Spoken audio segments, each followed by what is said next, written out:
दोस्तों, मुहर्रम इस्लामिक साल का पहला महीना है, यानी कि इस्लामी नया साल मुहर्रम के महीने से शुरू होता है। इसे अल हिजराया अरबी न्यू ईयर के नाम से भी जाना जाता है। इस्लाम में इस महीने को बहुत ही ज्यादा रहमतों और बरकतों वाला महीना माना जाता है। मगर मुहर्रम के महीने को लेकर लोगों में तरह तरह की बातें फैली हुई हैं। कोई कहता है कि मुहर्रम का त्योहार मनाना चाहिए, तो कोई कहता है कि मुहर्रम कोई त्योहार नहीं है, बल्कि यह तो सिर्फ एक इस्लामिक महीना है, इसलिए इसे नहीं मनाना चाहिए। दोस्तों, आपने देखा भी होगा कि हमारे यहाँ पर यानी कि भारत, पाकिस्तान, बांग्लादेश और अफगानिस्तान में कई जगहों पर मुहर्रम के महीने में ताजियों का जुलूस निकाला जाता है और ढोल ताशे बजाए जाते हैं और मुहर्रम का त्योहार मनाया जाता है। वहीं पर इराक, सीरिया और इजिप्ट जैसे देशों में मुहर्रम की 10 तारीख को सीना पीट पीट कर और खुद को तकलीफ देकर मातमी जुलूस निकाला जाता है। मगर अब सवाल यह उठता है कि जिस देश से इस्लाम धर्म की शुरुआत हुई, यानी कि सऊदी अरब में मुहर्रम के त्योहार को किस तरह से मनाया जाता है। सऊदी अरब में मुहर्रम की 10 तारीख को कौन कौन से काम किए जाते हैं। आज की इस वीडियो में हम आपको इसी सवाल का जवाब देने वाले हैं और आपको बताने वाले हैं कि सऊदी अरब में मुहर्रम के त्योहार को किस तरह से मनाया जाता है। सऊदी अरब में मुहर्रम की 10 तारीख को कौन कौन से काम किए जाते हैं, जानकर आप भी हैरान रह जाओगे। इसलिए आज का यह वीडियो आप सभी के लिए बहुत खास है। आप इसको आखिर तक जरूर देखें और मेहरबानी करके इसे शेयर भी कर दें, ताकि यह जानकारी और भी लोगों के पास में पहुंच जाए। तो चलिए दोस्तों, शुरू करते हैं। दोस्तों, मुहर्रम इस्लामिक साल का पहला महीना है और इसी महीने की 10 तारीख को अल्लाह के प्यारे नबी हजरत मोहम्मद सल्लल्लाहु अलैहि वसल्लम के प्यारे नवासे हजरत इमाम हुसैन रज़ी अल्लाहु ताला अन्हु को करबला के मैदान में अपने 72 अजीजों के साथ में शहीद कर दिया गया था। और जैसा कि आप सब लोग जानते होंगे कि हजरत इमाम हुसैन को शहीद करने वाले कोई काफिर लोग नहीं थे, यानी कि कोई गैर मुस्लिम लोग नहीं थे, बल्कि वह अपने आप को मुसलमान कहलाए जाने वाले लोग ही थे। और यही नहीं, वह आपस में एक दूसरे के रिश्तेदार भी थे। जिन लोगों ने हजरत इमाम हुसैन और उनके साथियों के साथ में करबला में जंग की, जिन लोगों ने हजरत इमाम हुसैन और उनके अजीज की बेरहमी से शहीद किया, हम उनको मुसलमान नहीं समझते हैं, बल्कि हम उनको मुनाफिक समझते हैं। याद रखें, मुनाफिक उन लोगों को कहते हैं जो ईमान लाने के बाद में फिर जाते हैं, यानी कि ईमान लाने के बाद अपनी बात से, अपने ईमान से पीछे हट जाते हैं और काफिर बन जाते हैं। और फिर ऐसे लोग कहने को तो मुसलमान ही होते हैं, लेकिन ऐसे लोगों के दिलों पर अल्लाह मोहर लगा देता है और फिर ऐसे लोग अल्लाह की नज़र में मुनाफिक हो जाते हैं। तो दोस्तों, करबला के मैदान में यही वह मुनाफिक लोग थे जिन्होंने हजरत इमाम हुसैन और उनके छोटे छोटे बच्चों को 3 दिन तक भूखा प्यासा रखकर शहीद कर दिया था। बस उन्हीं की याद में, यानी कि हजरत इमाम हुसैन की शहादत को याद रखते हुए ही 10 मुहर्रम के दिन मुसलमान मुहर्रम का त्योहार मनाते हैं। याद रखें, हजरत इमाम हुसैन अल्लाह के प्यारे नबी हजरत मोहम्मद सल्लल्लाहु अलैहि वसल्लम के नाती थे, यानी कि आपकी प्यारी और लाडली बेटी हजरत फातिमा के बेटे थे। हजरत इमाम हुसैन को 10 मुहर्रम के दिन करबला के मैदान में शहीद कर दिया था, जिनकी याद में मुहर्रम का त्योहार मनाया जाता है। इस वजह से कुछ लोग इस दिन ताजियां निकालते हैं, ढोल ताशे बजाते हैं और मातमी जुलूस निकालते हैं। अब आप सोच रहे होंगे कि 10 मुहर्रम के दिन भारत, पाकिस्तान, बांग्लादेश और अफगानिस्तान में ताजियां निकालकर और ढोल ताशे बजाकर मुहर्रम मनाया जाता है, तो फिर सऊदी अरब में यह मुहर्रम किस तरह से मनाया जाता है। तो इस हवाले से हम आपको बता दें कि इस वक्त आप अपने मोबाइल की स्क्रीन पर जो ये वीडियो देख रहे हो, ये वीडियो सऊदी अरब का है।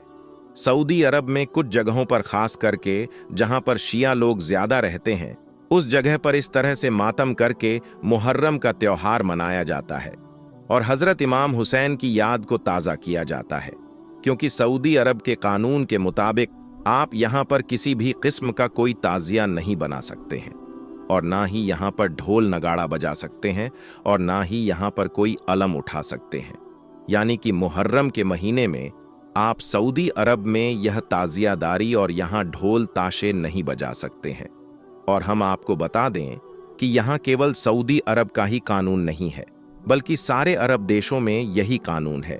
आपको पूरे अरब देशों में कहीं कहीं पर भी कोई ताजियादारी नजर नहीं आएगी, ना ही सऊदी अरब में, ना ही दुबई और ना ही कतर और बहरीन में। दोस्तों, मैं आपको बता दूं कि एक शख्स बताते हैं कि मैं खुद सऊदी अरब में 6 साल तक काम कर चुका हूं। मैंने यहां पर कहीं पर भी कोई ताजियादारी या फिर ढोल नगाड़े नहीं देखी है, और ना ही यहां पर कहीं पर कोई मातमी जुलूस निकलते हुए देखा है। यहां पर मुहर्रम को सिर्फ इस्लामिक नए साल के तौर पर देखा जाता है। इसके अलावा यहां पर मुहर्रम के महीने का कुछ पता ही नहीं होता है कि कब मुहर्रम का महीना शुरू हो जाता है और कब खत्म हो जाता है। हमारी यहाँ की तरह सऊदी अरब में ना ही किसी किस्म का कोई ताजिया बनाया जाता है और ना ही कहीं पर कोई ताजिया निकाला जाता है।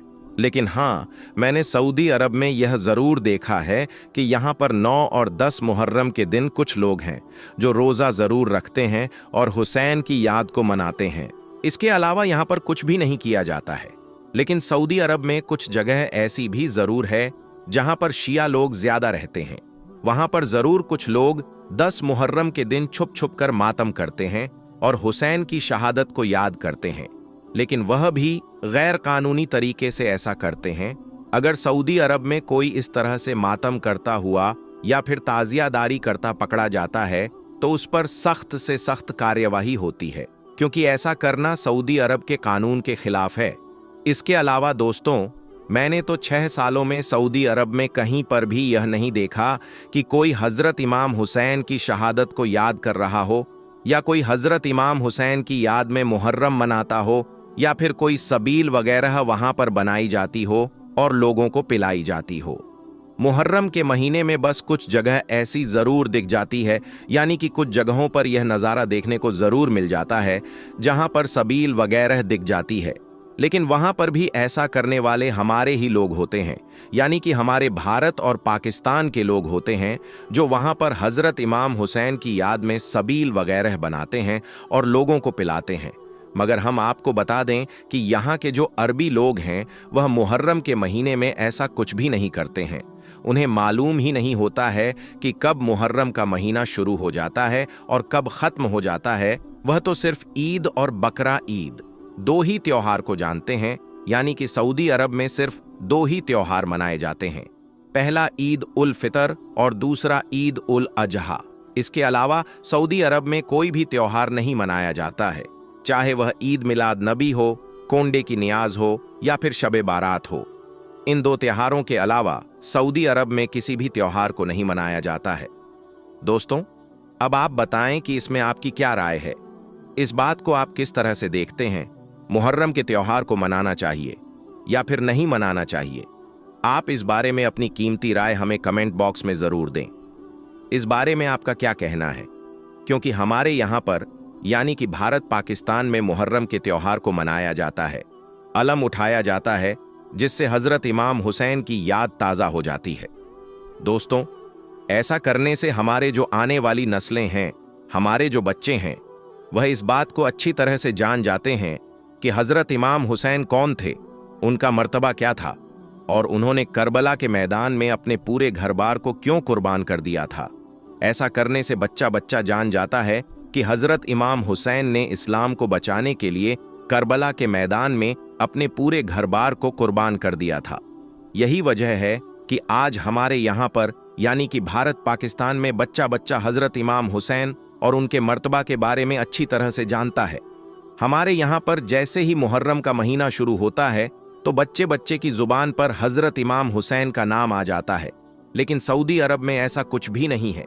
सऊदी अरब के जो बच्चे हैं वह इस बात के बारे में कुछ भी नहीं जानते हैं, यानी कि वह हजरत इमाम हुसैन और करबला की जंग के बारे में कुछ भी नहीं जानते हैं, क्योंकि सऊदी अरब में ना ही मुहर्रम का त्योहार मनाया जाता है और ना ही यहाँ पर किसी तरह की कोई मजलिस सजाई जाती है और ना ही यहाँ पर सबील वगैरह बनाया जाता है और ना ही यहाँ पर हजरत इमाम हुसैन के बारे में कोई तकरीर की जाती है।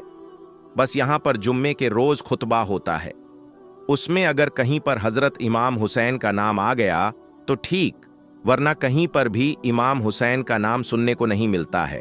तो फिर किस तरह से सऊदी अरब की जो आने वाली नस्लें हैं वह हजरत इमाम हुसैन को जाने और पहचाने और किस तरह से वह उनके मर्तबा को समझे। मगर हमारे यहाँ पर कुछ लोग ऐसे हैं जो मुहर्रम पर एतराज करते हैं। उनका कहना है कि मुहर्रम के त्योहार को मनाना जायज नहीं है। मगर याद रखें, अगर हमारे यहाँ पर भी अगर हजरत इमाम हुसैन की याद को नहीं मनाया जाएगा तो हमारे यहाँ के बच्चे भी हजरत इमाम हुसैन को भूल जाएंगे और फिर हमारी आने वाली जो नस्लें हैं वह हजरत इमाम हुसैन को पूरी तरह से भूल बैठेंगे। इस बारे में आपकी क्या राय है? मुहर्रम को लेकर आपका क्या कहना है? आप कमेंट बॉक्स के जरिए से अपनी कीमती राय जरूर दें और आप बताएं कि आपके हिसाब से मुहर्रम का त्योहार को मनाना चाहिए या फिर नहीं मनाना चाहिए। और आप सबसे यह गुजारिश है कि आप इस वीडियो को दिल से एक लाइक जरूर कर दें, हो सके तो इसे शेयर भी कर दें ताकि मुहर्रम के महीने में यह वीडियो और भी लोगों के पास में पहुंच जाए। आज हम आपको बताने वाले हैं कि हजरत इमाम हुसैन को लेकर हमारे देश के प्रधानमंत्री नरेंद्र मोदी ने क्या बड़ा बयान दिया है। यानी कि नरेंद्र मोदी ने इमाम हुसैन को लेकर ऐसी क्या बड़ी बात कह दी है कि जिसे सुनकर आज हर कोई हैरान हो रहा है। और यही नहीं, इसके साथ ही हम आपको यह भी बताने वाले हैं कि मुहर्रम 2025 को लेकर मोदी सरकार ने कौन से 5 नए नियम बनाए हैं। यानी कि इस बार मोदी सरकार ने मुहर्रम को लेकर ऐसी कौन सी 5 तरह की नई पाबंदियां लगाई हैं जिनके बारे में हर मुसलमान को जानना बहुत जरूरी है। इसीलिए आज का यह वीडियो आप सभी के लिए बहुत खास है। आप इसको आखिर तक जरूर देखें। और सबसे पहले, अगर आपके दिल में हजरत इमाम हुसैन के लिए मोहब्बत है तो आप इस वीडियो को दिल से एक लाइक जरूर कर दें और मेहरबानी करके इसे शेयर भी कर दें ताकि और भी लोगों के पास में यह वीडियो पहुंच जाए। तो चलिए दोस्तों, शुरू करते हैं। दोस्तों, करबला का खूनी मंजर आज भी जब हम याद करते हैं तो हमारी आंखों से आंसू जारी हो जाते हैं, क्योंकि करबला के मैदान में हजरत इमाम हुसैन ने इस्लाम को बचाने के लिए अपना घर बार अपना सब कुछ कुर्बान कर दिया था। 10 मुहर्रम के दिन हजरत इमाम हुसैन को जालिम यजीदियों ने सजदे की हालत में शहीद कर दिया था। याद रखें, आज हमें यह जो प्यारा दीन मिला है, यानी कि आज हमें जो यह इस्लाम मिला है, यह हमें हजरत इमाम हुसैन के सदके मिला है। यही वजह है कि हजरत इमाम हुसैन को आज पूरी दुनिया जानती और पहचानती है, और सिर्फ जानती पहचानती ही नहीं है बल्कि दिल से मानती भी है। चाहे फिर कोई हिंदू हो या मुसलमान, यानी कि चाहे मुस्लिम हो या फिर गैर मुस्लिम, सब इमाम हुसैन को दिल से मानते हैं और यह भी मानते हैं कि हजरत इमाम हुसैन जैसा बहादुर जांबाज और अजीम शख्सियत आज तक पूरी दुनिया में दूसरा कोई नहीं आया है। और यही नहीं, हजरत इमाम हुसैन को लेकर हमारे देश के प्रधानमंत्री नरेंद्र मोदी की भी बहुत आस्था जुड़ी हुई है। इमाम हुसैन को नरेंद्र मोदी भी दिल से मानते हैं और यही नहीं, इमाम हुसैन को अपना आइडल भी मानते हैं। यही वजह है कि नरेंद्र मोदी ने इमाम हुसैन को लेकर ऐसी बड़ी बात कह दी कि जिसे सुनकर आज हर कोई हैरान हो रहा है। दोस्तों, हजरत इमाम हुसैन की शान को बुलंद करते हुए हमारे देश के प्रधानमंत्री नरेंद्र मोदी ने कहा है कि हजरत इमाम हुसैन जैसी अजीम शख्सियत आज तक पूरी दुनिया में कोई नहीं है।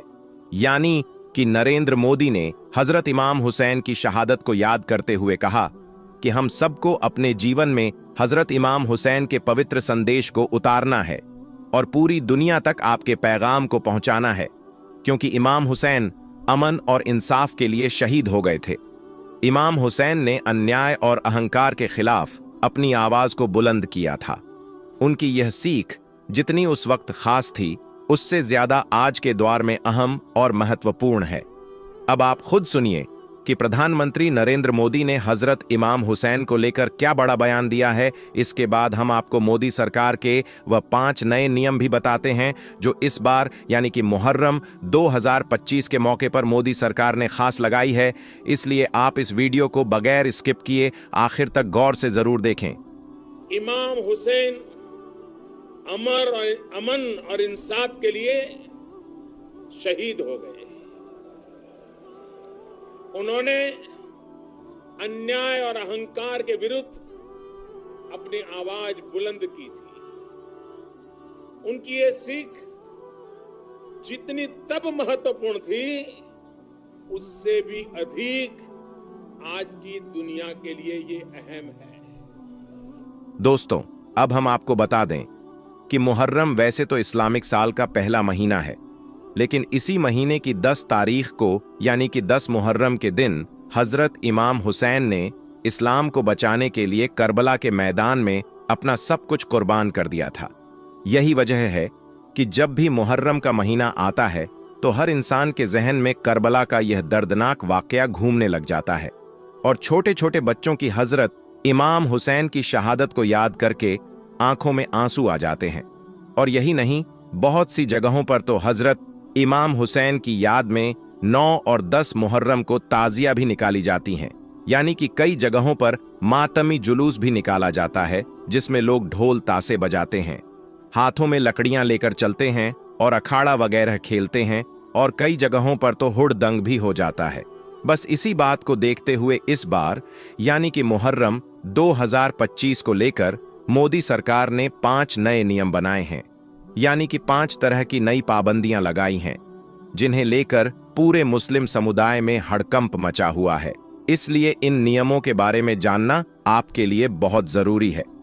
दोस्तों, इस बार मोदी सरकार ने मुहर्रम के मौके पर खास 5 नए नियम बनाए हैं और अपने आला अधिकारियों को इनका पालन करवाने के सख्त निर्देश भी दिए हैं और कहा है कि अगर कोई इन नियमों की पालना नहीं करता है तो उन पर कड़ी से कड़ी कार्रवाई की जाए। इसलिए आप इन 5 नियमों के बारे में अच्छी तरह से जान लें और इस बार मुहर्रम के मौके पर आप यह 5 गलती भूलकर भी ना करें।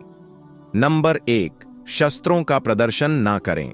दोस्तों, इस बार यानी कि मुहर्रम 2025 के मौके पर मोदी सरकार ने अपना पहला नियम तो यह बनाया है कि इस बार कोई भी शख्स सार्वजनिक जगहों पर शस्त्रों का प्रदर्शन ना करे। यानी कि जिस तरह से बहुत से लोग ताजिया के जुलूस में हथियारों को लहराते हुए चलते हैं, हाथों में तलवार और लकड़ियां लेकर चलते हैं, इसे लेकर इस बार मोदी सरकार ने अपने आला अधिकारियों को यह सख्त निर्देश दिया है कि इस बार मुहर्रम के मौके पर और खास करके ताजिया के जुलूस में कोई भी शख्स अवैध हथियारों के साथ मिलता है, उनको लहराते हुए चलता है, तो ऐसे लोगों पर कड़ी से कड़ी कार्रवाई की जाए। तो दोस्तों, इस बार मुहर्रम के मौके पर आप यह गलती भूल कर भी ना करें। ताजिया के जुलूस में किसी भी तरह का कोई अवैध हथियार ना रखें और ना ही किसी तरह के हथियारों का कोई प्रदर्शन करें, वरना आप लोग बहुत बुरे फंस जाओगे। नंबर 2, हुड़दंग ना करें। दोस्तों, मोदी सरकार ने इस बार मुहर्रम के मौके पर अपना दूसरा फरमान यह जारी किया है कि इस बार मुहर्रम के मौके पर कोई भी सड़कों पर भीड़ इकट्ठा करके हुड़दंग ना करने पाए। ऐसा इसलिए क्योंकि हाल ही के दिनों में देखा गया है कि हमारे देश भारत में कुछ ऐसे असामाजिक तत्व हो चुके हैं जो इस बात का फायदा उठाकर ऐसी भीड़ भाड़ वाली जगहों में जाकर खड़े हो जाते हैं और फिर सांप्रदायिक माहौल खराब करने की कोशिश करते हैं। इसलिए इस बार मोदी सरकार ने मुहर्रम के मौके पर अपने आला अधिकारियों को निर्देश दिए हैं कि वह संवेदनशील इलाकों में मॉनिटरिंग करना शुरू कर दे और इस तरह से माहौल खराब करने वालों पर कड़ी से कड़ी कार्रवाई की जाए। नंबर 3, ड्रोन कैमरों से नजर रखी जाए। दोस्तों, मोदी सरकार ने अपने आला अधिकारियों को तीसरा दिशा निर्देश यह दिया है कि इस बार मुहर्रम के मौके पर और खास करके ताजिया के जुलूस में अगर कहीं पर भी कोई माहौल खराब होता है तो ऐसी जगहों पर फौरन ही धारा 144 लगाते हुए वहां पर नियमों का सख्ती के साथ में पालन करवाया जाए और यही नहीं, फौरन ही ऐसी जगहों पर पुलिस को तैनात भी किया जाए और ड्रोन कैमरों से ऐसी जगहों की खास निगरानी रखी जाए। इसका मतलब यह है कि इस बार मुहर्रम के मौके पर मोदी सरकार ने अपने आला अधिकारियों को यह सख्त निर्देश दिया है कि ताजिया के जुलूस में ड्रोन कैमरों से लोगों पर नजर रखी जाए और जगह जगह पर पुलिस को तैनात भी किया जाए ताकि कहीं पर भी कोई सांप्रदायिक माहौल खराब ना हो सके। इसके साथ ही जगह जगह पर गाड़ियों की और बाइकों की चेकिंग भी की जाए और इस दौरान अगर कोई पुलिस की कार्रवाई में दखल अंदाजी करने की कोशिश करता है तो उस पर फौरन ही कड़ी से कड़ी कार्रवाई की जाए। नंबर 4, सोशल मीडिया पर निगरानी रखी जाए। दोस्तों, मोदी सरकार ने इस बार मुहर्रम के मौके पर अपने आला अधिकारियों के लिए चौथा फरमान यह जारी किया है कि वह इस बार मुहर्रम के मौके पर सोशल मीडिया की 24 घंटे निगरानी रखें। इस मौके पर अगर कोई भी सोशल मीडिया के जरिए से किसी भी तरह की कोई अफवाह फैलाने की या फिर किसी भी तरह की कोई आपत्तिजनक पोस्ट करने की कोशिश करता है तो उस पर कड़ी से कड़ी कार्रवाई की जाए। और यही नहीं, इसके साथ ही मोदी सरकार ने अपने आला अधिकारियों को यह भी सख्त निर्देश दिया है कि इस मौके पर जो भी कोई भड़काऊ बयानबाजी करता है तो ऐसे लोगों पर भी खास निगरानी रखी जाए और फिर उन पर कड़ी से कड़ी कार्रवाई की जाए। और नंबर 5, धर्मगुरुओं से खास अपील की है। दोस्तों, इस बार मोदी सरकार ने मुहर्रम को लेकर मुस्लिम धर्मगुरुओं से भी खास अपील की है और कहा है कि वह इस बार मुसलमानों को समझाएं, यानी कि कोई भी मुसलमान ताजिया के जुलूस में हुड़दंग न करे, हथियारों का प्रदर्शन न करें और शांति के साथ अपना यह जुलूस मनाएं। बस फिर इसी बात को देखते हुए बहुत सी जगहों पर मुस्लिम धर्म गुरुओं ने मुहर्रम को लेकर अपनी तरफ से एडवाइजरी भी जारी कर दी है, जिसमें शांति के साथ ताजिया का जुलूस निकालने की अपील की है।